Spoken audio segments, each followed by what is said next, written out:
Hey everybody, Nick here, and today I got a review for you of this little guy right here. This is the Axios Watches Ironclad. Very interesting little piece. But first off, in the name of full disclosure, I got to let you know that this guy was sent along to me by Axios themselves. They actually reached out to me by email. They said, "Hey Nick, we'd like to send you one of these guys to check a look at."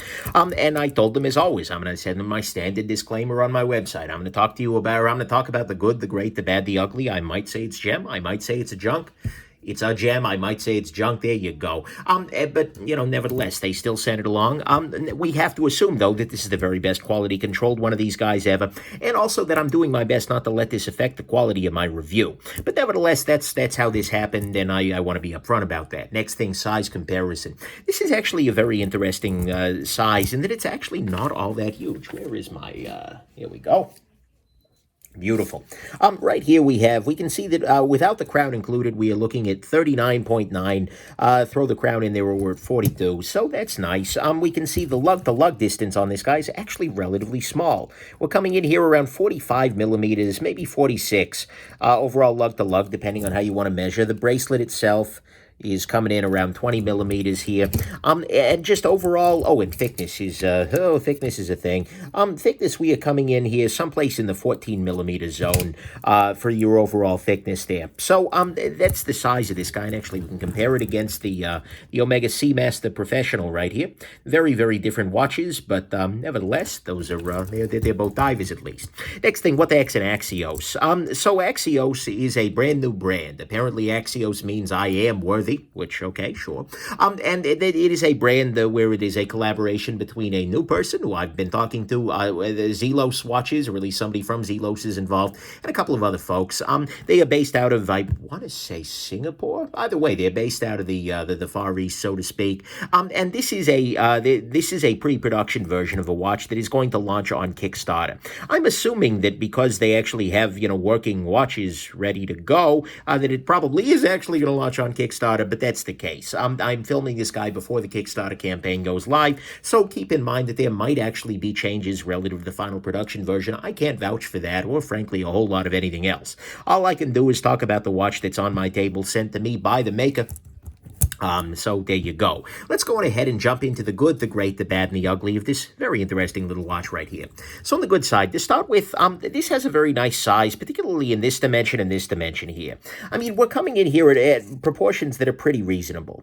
I mean, about 40 millimeters is going to be wearable for most people, and similarly, this lug-to-lug distance is, I think, going to work pretty well for people as well. There aren't that many people for whom 40 millimeters and a lug-to-lug, that's pretty reasonable, isn't going to work on the wrist. And that's a great thing. I appreciate the fact that they have bucked the trend of 43, 44 millimeter and gone with a size that'll be wearable for a majority of folks. That's good. Next thing, this has a sapphire crystal, although there is no external anti-reflective coating, as you're seeing, because I am desperately fighting reflections during this review here. But nevertheless, you can see here that this has a beautiful domed sapphire crystal. You can see right there is the domation of it. And so there you go. And it is a sapphire crystal, and they say that this has an internal anti-reflective coating, which, okay, sure, why not, right? But that's good. Next thing, this is a reasonable movement here. It is a Sellita SW200 movement. That is a movement that is very capable of being regulated to accuracy, which is good. It is it has a date window on there. It is a hacking watch. It has a quick set for the date. There's not a lot to complain about movement-wise here. It's also going to be a relatively easy watch for you to find somebody to service and to regulate as well. It's not like a fancy proprietary movement or anything like that people are going to know. You should be able to find parts for these, no freaking problem. And your local watchmaker will almost certainly have seen a Sellita before and be able to work on it if something comes up. So that's great.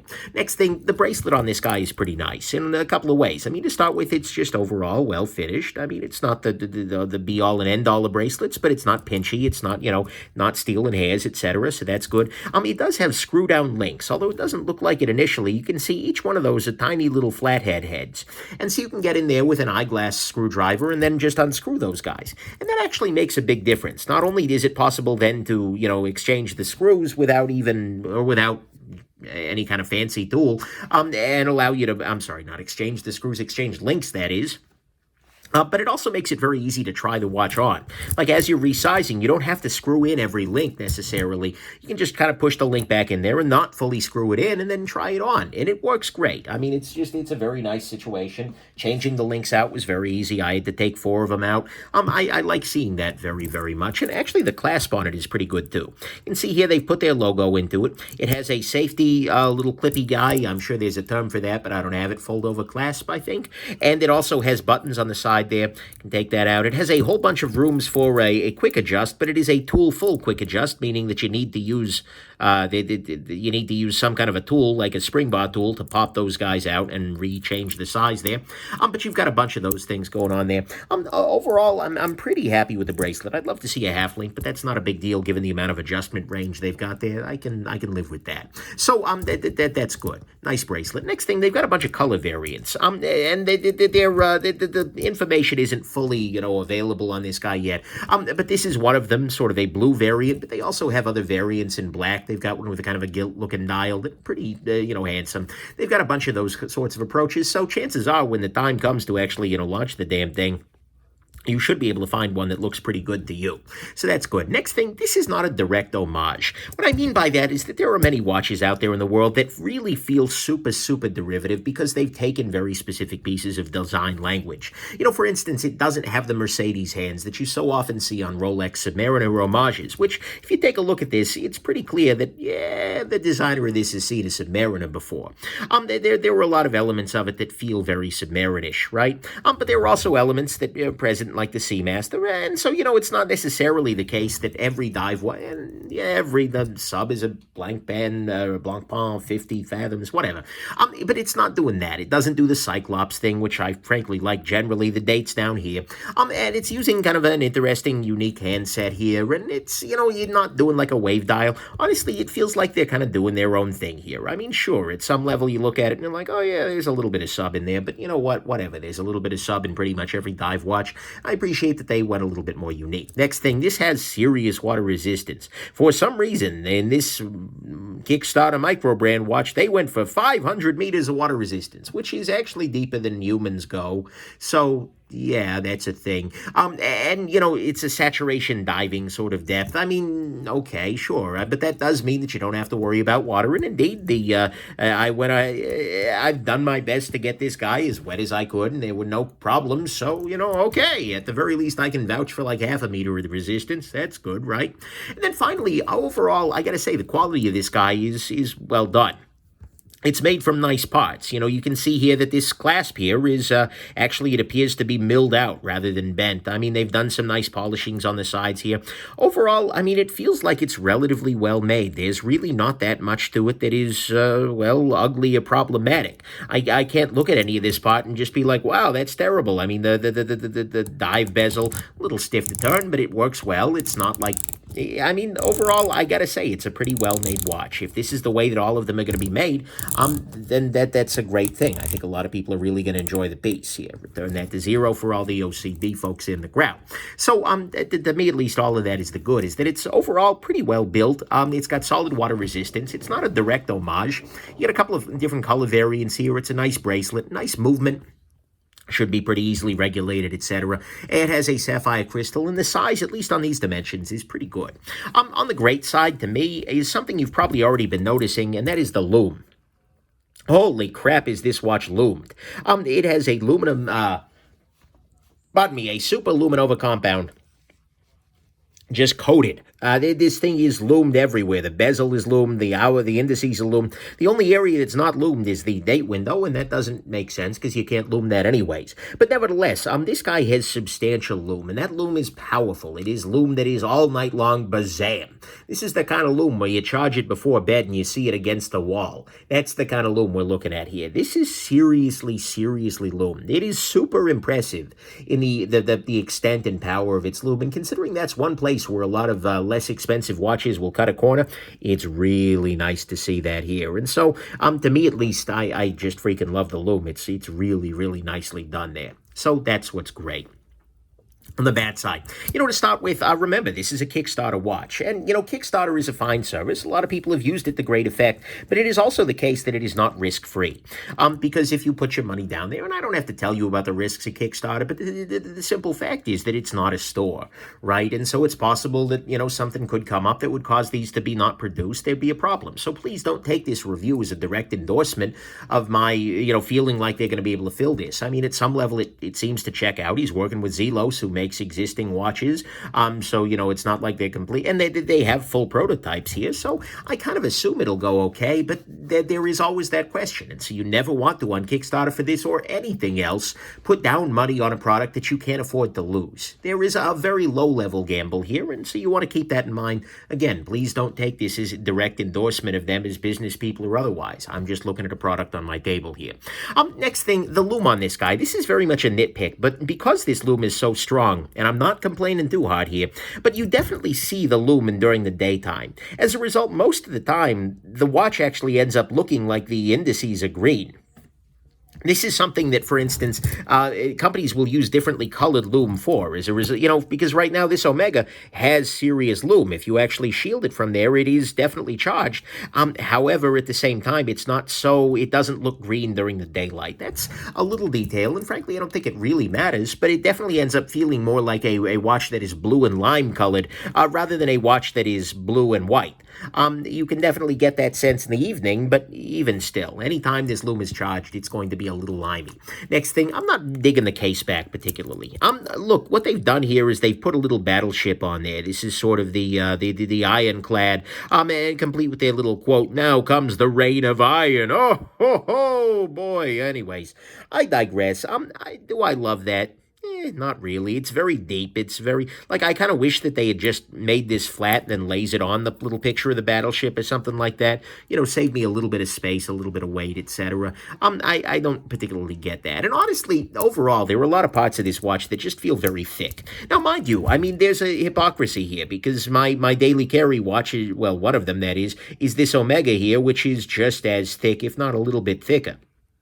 But this guy just feels very heavy. It feels very overbuilt.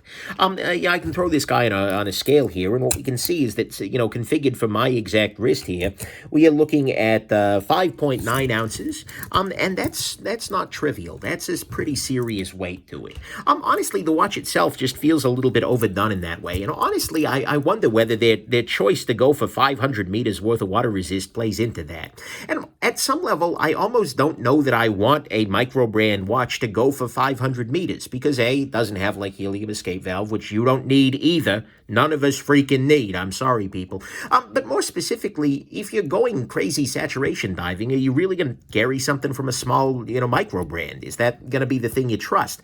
I don't necessarily know. Maybe it is. But at the same time, I kind of wish that they'd gone something like, 200 meters and then just cut back on the crystal, just made it a little bit thinner, a little less beefy. This is a very nice watch, but it comes across as very heavy, very thick, where I think they could have done something. It would have been a more compelling and more differentiated watch had they gone thinner, etc.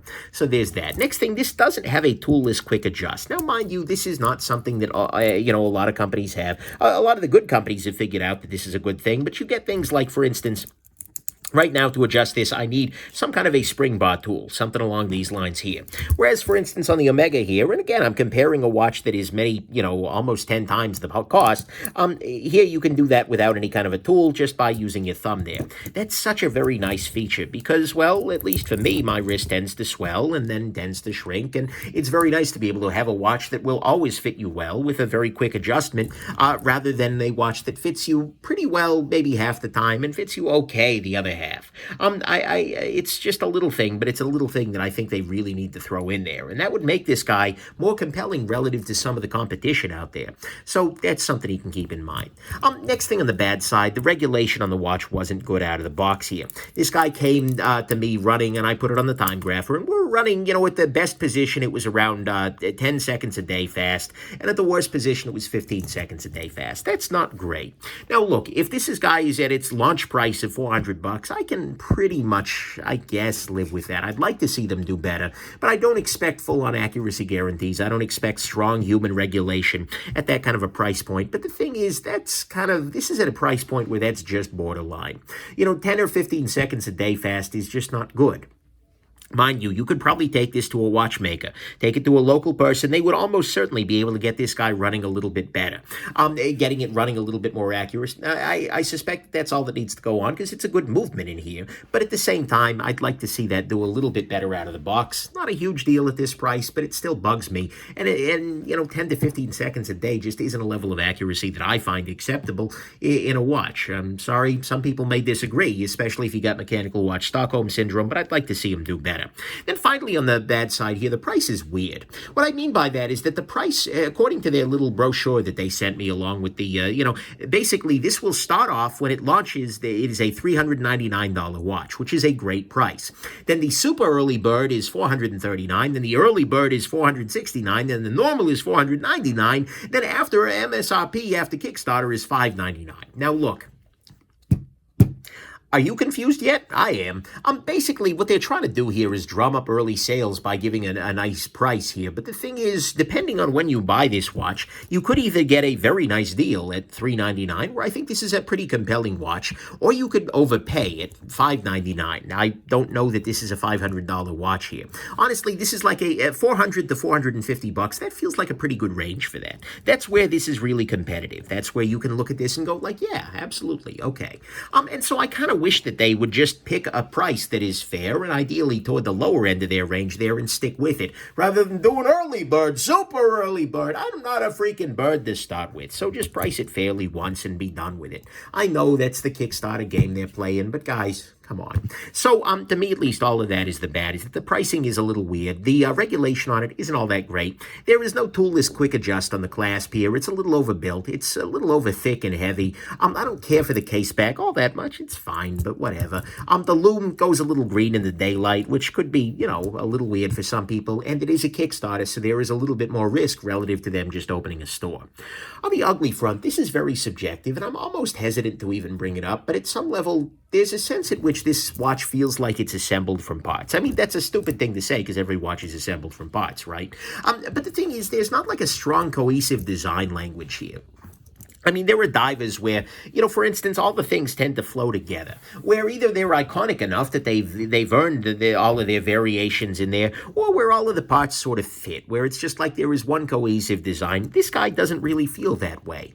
In a lot of ways, it feels like this watch was put together from a bunch of different parts that kind of went together, because like the front of this doesn't really look like a battleship, but the back of it has that battleship. The blue on the dial here is a beautiful sunburst, which I probably could have highlighted here. I'll throw some light at it from another angle so you can see that sunburstitude. It's got a beautiful sunburst on the dial and a nice kind of cerulean blue, but then you've got the outer ceramic bezel here, which is frankly a little bit more tealish to me. It's, it's not really the same color blue at all. Maybe in some lighting conditions, when it's darkened up, they can feel a little bit like the same color, but it doesn't really feel blue in a lot of lights, and especially with the limeish green lume looking in this guy, yeah, that's a thing. I mean, honestly, the fact that you've got this very nice motif on the hands, where you've got, the two lines coupled with the thicker one in the middle, they could have done the indices like that, with like the two lines there and a thicker one in the middle. I think that would have made it a little bit more sort of like, bam, there's a cohesive design thing here, but that's not the case. In a lot of ways, this watch feels very sort of vanilla. It feels like an inoffensive design. It's like designed to appeal to the maximum number of people who would buy a dive watch. And that's fine, but it also doesn't feel strongly designed. And so as a result, you end up with a watch that's sort of like hotel artwork, right? Where it's like, oh yeah, that's pretty. Am I going to remember it? Probably not, but you know what? It works fine. So I don't know. The fact that I'm calling that ugly is sort of very much a personal thing, and I don't know that it's something that needs to affect your buying decision, and you may disagree entirely. Maybe you love the look of this guy, and you're just like, yes, put that on my wrist, and in that case, great. But for me, at least, there's a level at which it just doesn't have that cohesion that you expect out of a more designed, higher-end piece. But it's also not priced like that, so whatever. You can throw that one up as subjectivity, whatever. whatever. It's all good. But to me, that's the only ugly thing, is that it doesn't have one design. It feels like there were a bunch of parts and they decided, hey, if we put these together, we can call it the Ironclad. Whatever. Final conclusion. So this falls into that category of watches that are just really technically on point, right? There's really not all that much I can complain about with this watch. And in fact, a lot of things are really done well. I mean, the lack of regulation's an issue, the lack of quick adjust is an issue. But aside from that, the watch is doing pretty much everything right. It's got a nice bracelet, a good case, a solid movement, great lume, great crystal. It's doing what you need from a watch. And it's keeping time to an acceptable standard. And it could probably be done acceptable. It's keeping time to a standard, and you could regulate it to an acceptable standard very, very easily. But of course, there are some areas of pain. I mean, Kickstarter itself, the watch is a little thick, a little heavy, a little overbuilt. It's got a kind of silly water resistance rating in my estimation here. There's no toolless adjust, and the price ranges from awesome to ugly depending on when you want to buy that watch, depending on its lifetime. So my kind of feelings on this watch are that look, I wore this guy for a while, and my feelings were ultimately like, well, it's fine, right? It's good. I mean, the price could be absolutely fine, depending on when you get it. The style, I think, is fine. It's okay. Functionally speaking, I think it's pretty much good to go. There's not much to complain about at that lower price point. And particularly if you get a good enough deal on it that you're happy to take it to a watchmaker, have them regulate it, you could end up with a really, really good deal on a good timepiece here. But there's also a lot of competition here.